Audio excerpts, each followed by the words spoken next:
Dans cette vidéo, on va parler de Polkadot et on va voir ensemble pourquoi est-ce qu'il pourrait bien exploser à la hausse. Tout va changer pour Polkadot, notamment avec le déploiement des parachains. Dernièrement, Polkadot rafle tout sur son passage. Cardano, Solana ou encore la Binance Smart Chain, les Ethereum killers n'ont cessé de faire parler d'eux au cours des derniers mois. Je vous en ai d'ailleurs parlé moi-même à plusieurs reprises sur la chaîne. Mais la concurrence pourrait bien prendre une autre tournure avec l'arrivée en force de Polkadot, qui pour rappel fait partie de mon top 10 crypto. D'ailleurs, si tu l'as pas encore vu, je t'invite à regarder ma vidéo top 10 crypto sur la chaîne. Donc une arrivée en force des parachains sur Polkadot.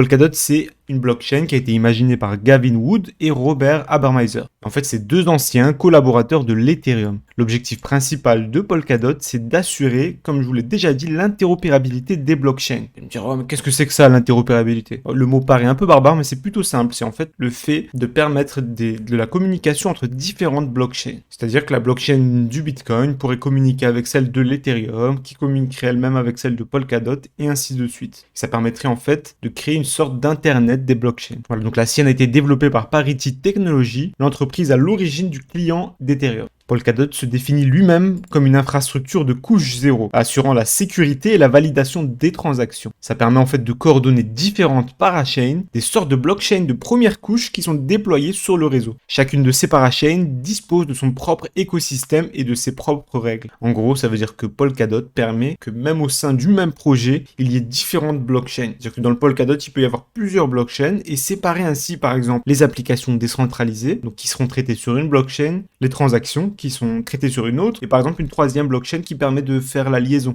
Et la mise en place d'une telle technologie, ça permet en fait de pallier pas mal de problèmes qu'on a pu retrouver sur l'Ethereum, notamment la vitesse de transaction limitée, le nombre de transactions qu'on peut traiter en même temps qui est limité, ainsi que notamment un des plus gros problèmes, c'est les frais de transaction trop élevés, ainsi que les lenteurs que ça engendre sur les différents projets et applications décentralisées qui sont lancés sur l'Ethereum. Voilà, donc en tant que seul protocole de couche zéro dans la blockchain, Polkadot est conçu pour perturber l'ensemble du paysage des protocoles de couche 1 dans les années à venir en réduisant les frais nécessaires pour sécuriser et connecter les couches 1 sous la forme de parachain. Le projet il a commencé en 2017 et Polkadot c'est un projet qui est encore en développement.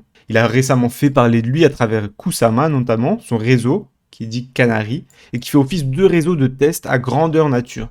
On a donc le déploiement des parachains qui a commencé sur Kusama depuis plusieurs mois maintenant. Mais le 14 octobre, Joe Petrovsky a publié une proposition de modification qui vise à héberger les premières ventes aux enchères de parachains à compter du 11 novembre prochain. Il s'agit en fait d'une proposition qui vise à programmer la première série de ventes aux enchères de parachains sur Polkadot et à obtenir l'adhésion du conseil à une stratégie recommandée, programmer les ventes aux enchères sur une base de 3 à 6 mois. Le programme il propose donc une série de 2 ventes. Une première qui démarrera donc le 11 novembre et qui durera 7 jours et pendant laquelle on aura 5 enchères qui seront menées. Une seconde vente qui sera planifiée pour le 23 décembre sur une durée de toujours 7 jours avec cette fois-ci 6 enchères. Vous allez me dire, même bon, qu'est-ce que ça veut dire tout ça pour nous? Bah, c'est une très bonne nouvelle pour les holders de DOT, donc pour toutes les personnes qui possèdent du DOT.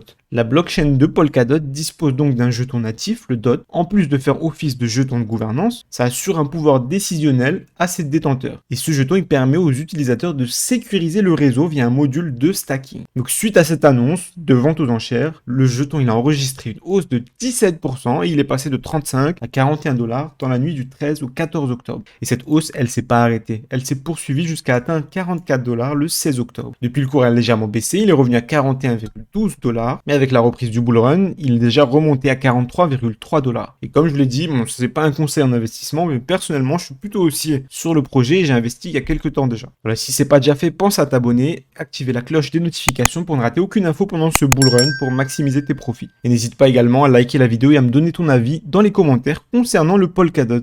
Est-ce que toi-même tu en possèdes ou pas?